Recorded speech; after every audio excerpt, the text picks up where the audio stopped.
Maupo po kayo. Hi! Hello!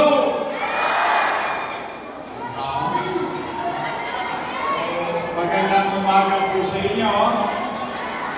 Andito na si Vice Mayor, no? Wala pa.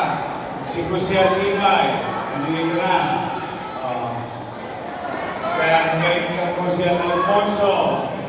Si Frederico. Ito yung pinakamatigas. Matigas na tungkol. Jose Alian. Si Jose Pajardo. At sinong dalaga? Parang dalag-dalaga kayo ngayon. Si Congressman Erwix Junicio.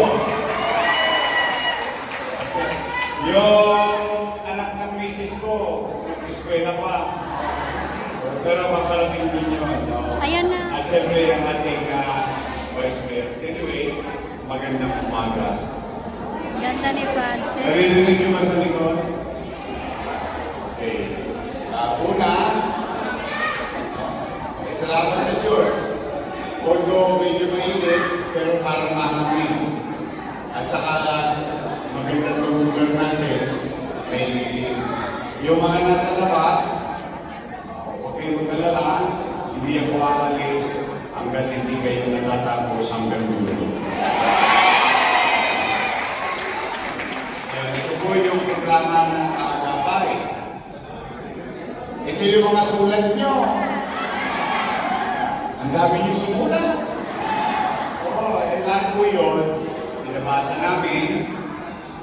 Iniipon namin, tapos naghahanap ako ng paraan, mapigamit ko. Talagang ganon. Mahirap maging ama, mahirap maging ina, mahirap maging magulang. Di ba lahat gagawin mo para sa mga anak mo? Eh, gusto ko naman, sa hirap ng buhay ngayon, maramdaman ninyo, yung gobyerno hindi nyo hinanap. Yung gobyerno mismo ang humanap sa inyo. Kaya po ito'y hindi namin tinitigilan. Iniipot namin lahat ng sulat ninyo, binibigyan namin ng atensyon, at kami na po mismo ang tumatawag sa inyo at kami na mismo ang pumupunta. Ngayon, gusto ko lagi iparamdam sa inyo, maayos man ang buhay, panatag man ang buhay, mahirap man ang buhay, may gobyerno sa lungsod ng Manila. Kaya, huwag kayong mawawala ng pag-asa. Laging miyawa ang Diyos.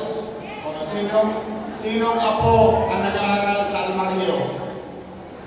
Anak at apo, may nag-aaral sa Almario? O maganda ba eskwelahan? Mas maganda pa sa Holy Child.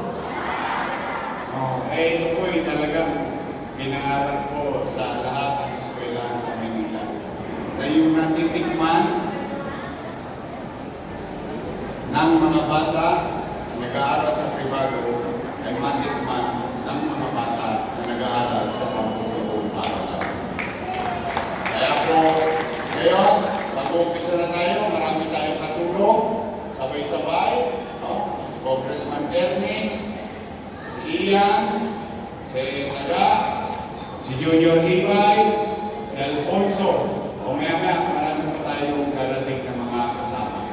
Tuloy-tuloy lang. Okay, pagkalala, hindi tayo abot ng alas 12. Baka mapakain ko pa kayo. Charon! Basta ito po, lahat ng kaya namin gusto ko, matulungan natin. Ipilingin ko laging pahabain ang kamay natin bilang pamahalaan ng marami pa tayong kayakap.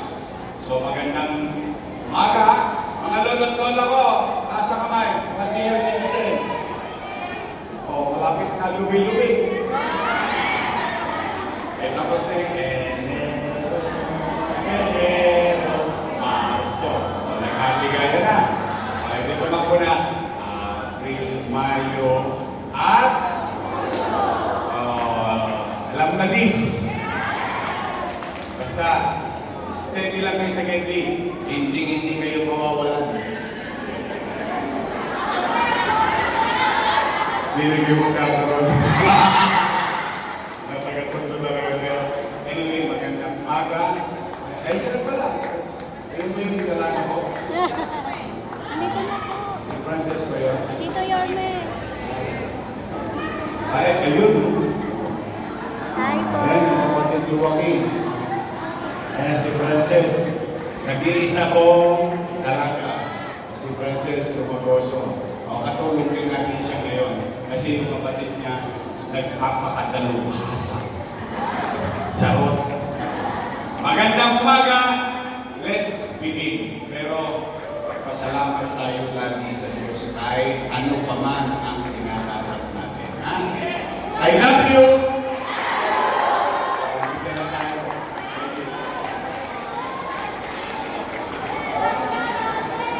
Maraming salamat po, Yorme Isko Moreno Dumagoso. At syempre, kasama rin po natin ang kanyang po mabuting anak. Palakpakan din po natin, Ma'am Frances Dumagoso.